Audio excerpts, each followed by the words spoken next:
இன்னைக்கு நிறைய பேர் என்ன நினைக்கிறாங்க தெரியுமா? 3 நேரமும் வீட்டில் சாப்பிட்டுட்டா நம்ம கரெக்டாக சாப்பிட்றோம் அப்படின்னு நினைக்கிறாங்க. அது கண்டிப்பாக அப்படி கிடையாது.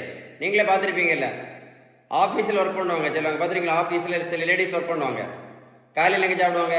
வீட்டில் சாப்பிடுவாங்க. மத்தியானம் வீட்டிலேருந்து சாப்பாடு கொண்டு போவாங்க. நைட் எங்கே சாப்பிடுவாங்க? நைட்டு வீட்டில் வந்து தான் சாப்பிடுவாங்க. 3 நேரம் வீட்டில் தான் சாப்பிடுவாங்க. அப்படி இருந்தப்புறமும் சுகர் மாத்திரை, ப்ரெஷர் மாத்திரை, கொலஸ்ட்ரால் மாத்திரை மட்டும் இல்லை, இன்சுலின் ஊசி போட்டுட்டு இருக்க நிறைய பேர் நீங்கள் பார்த்துருப்பீங்கன்னு நினைக்கிறேன். அப்போ என்ன முக்கியம்? 3 நேரம் வீட்டில் சாப்பிட்டா மட்டும் பத்தாது.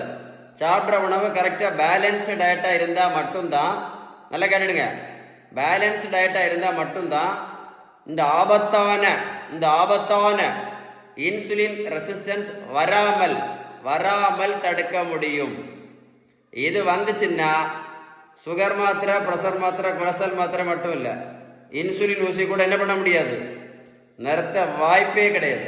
ஸோ இப்போ என்ன முக்கியம்? Balanced diet is very very very important. Video save பண்ணி வைங்க, ஒரு கூட போட்டு கேளுங்க. நான் சொன்ன விஷயம் கரெக்டாக இருந்தால் ஃப்ரெண்ட்ஸுக்கு ஷேர் பண்ணி கொடுங்க. இந்த வேர்ல்டில் நிறைய பேருக்கு முக்கியமான இன்ஃபர்மேஷன் இது. Balanced diet is very important.